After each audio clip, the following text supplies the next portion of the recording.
What's up, guys? In this video, I want to go over a easy versus a hard example for solving rational expressions. Just like if you're going in the classroom, this is the one your teacher teaches you, and this is the one that shows up on the test, right? I know, I get it. It happens all the time. But let's go through the steps or the way to approach each one of these. Let's break it down. And so therefore you can understand, like if you see something like this, I know what to do. And if you see something like this, you know what to do. All right, so the main thing, guys, with simplifying rational expressions is factoring.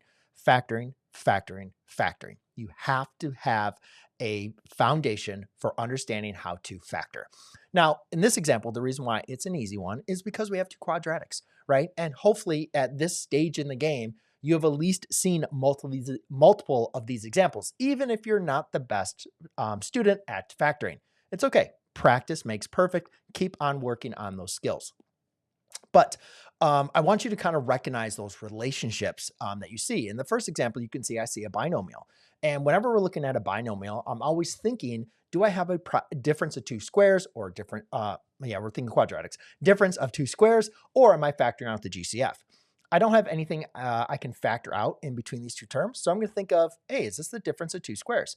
Is my first term a square number and is my second term a square number? In this case, you can see that is. So therefore, remember a squared minus b squared can be factored into a minus b times a plus b. So I can factor this into an x minus 3 times an x plus 3. Now, in my denominator, I have a quadratic trinomial. And so remember what we're looking for in here is we're looking into the factors of our last term, and we want to see if that last number is positive, then we want to think of the two factors that are going to add to give us our middle term.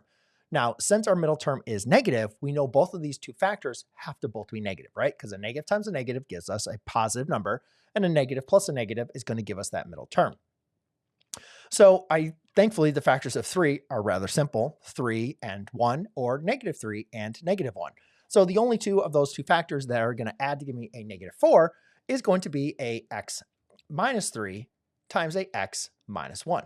All right, so now that we've factored this, we've rewritten our expressions as a product.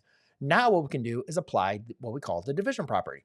Anytime we have the quantity that's exact same in the numerator and the denominator, and we have them separated by multiplication, we can simply divide them out because x minus 3 divided by x minus 3 simply goes ahead and divides a 1.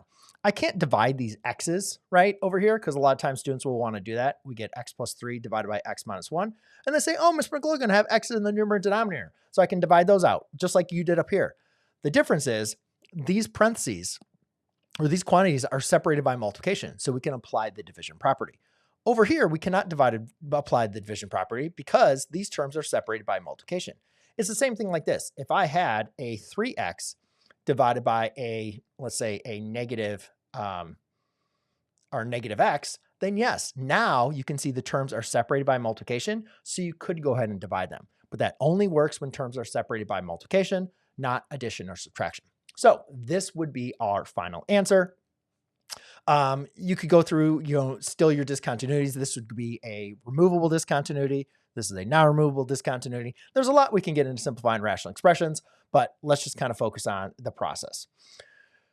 Now let's get to the more difficult one. And this really isn't that difficult of a problem. The reason why I consider it more of a difficult problem is students will see these big numbers.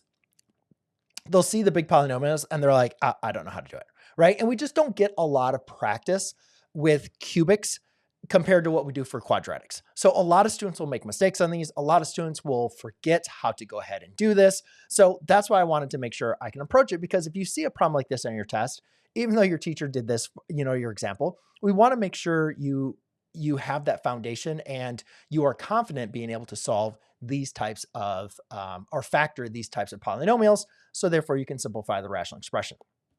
Now, I will say one thing that I forgot to mention over here. When we are simplifying rational expressions, not always are things going to divide out. However, more likely than not, when we're trying to do that process, that's what we're looking for, right? So when I recognize this to be an x minus 3 times x plus 3, I was looking for either a positive 3 or a negative 3, right, to be in my denominator. That helped me with my factoring process. I'm going to do that exact same process over here. I'm looking for things that are going to divide out. It's not always the case, but that's the way I want you to think about things. So the first one is going to be your x cubed. And actually, you know what? Let me go and write this out there. This was a squared minus b squared, and that factored form was a minus b times a plus b. Okay, that's the difference of two squares. What about when you have the sum of two cubes? What is that formula? I know it doesn't come up enough a lot. I would usually give this to my students because I didn't want them to get a problem wrong because they didn't know the formula.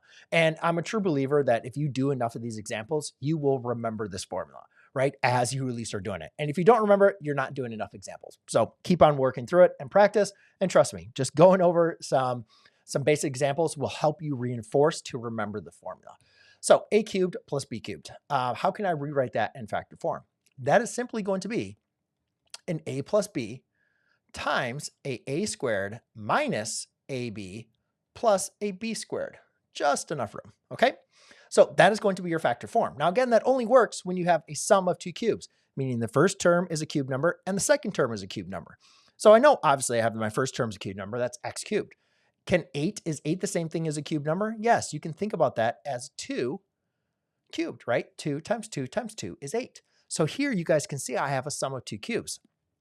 So I can go ahead and rewrite that in this factored form, just like this. So it'd be x plus 2 times a x squared, and then let's see, 2 times 3. So it's going to be 2 times x. So minus a 2x, and then 2 squared, right, is going to be a positive 4. All right, now let's go and focus on the denominator. The denominator has 4 terms. And whenever I am helping my students understand how to factor, I always say, guys, when you have 4 terms, think grouping first. All right. And the way that grouping is going to work is we're going to group the first 2 terms and we're going to group the last 2 terms. Now, this isn't the most difficult grouping example, but it's a good example just to go over the process. So what we want to do is when we group our first 2 terms and group our last 2 terms, we want to say, all right, can I factor out the GCF? What can I factor out that they have in common? Over here, you can say, well, we have an x to the squared is the highest power we can factor out, and we have a 2. So if I factor out a 2x squared, that is going to leave me with a, let's say 2x squared, that's going to be an x plus 2. Over here, we always want to be able to factor it out and get the exact same number, get the exact same expression inside the parentheses. So obviously I'm looking here, I can factor out a positive 3. And when I factor out a 3, that's going to leave me with an x plus 2. And again, thinking ahead, that's exactly what I want, right? I want that x plus 2 because I want something to divide out. Now, again, we're not done with factoring because you need to recognize here, we have our polynomial is still separated by addition over here, right? We have this expression and we have that expression. Now I'm going to move this a little bit down just to give myself a little room and not to try to overcrowd this problem. So now what you're going to do is factor out the common terms inside these parentheses, which in this case, let's go back to our correct term, is going to be an x plus 2. And then I'm going to be left over with a 2x squared plus a 3. All right. Now you can see, just like we did over here, the x plus 2's, since these are separated by multiplication, we can now go ahead and divide these out. So now I'm going to get a final answer of an x squared minus 2x plus 4, all divided by a 2x squared plus 3. So there you go, ladies and gentlemen. These are 2 examples for simplifying rational expressions. If you'd like to see more examples or even some practice problems on simplifying rational expressions, I think I said solving, I meant simplifying, then go ahead and check out the links down below. If you'd like to see more videos of where I go over an easy and a hard example, then check out the next video I have for you here. Cheers.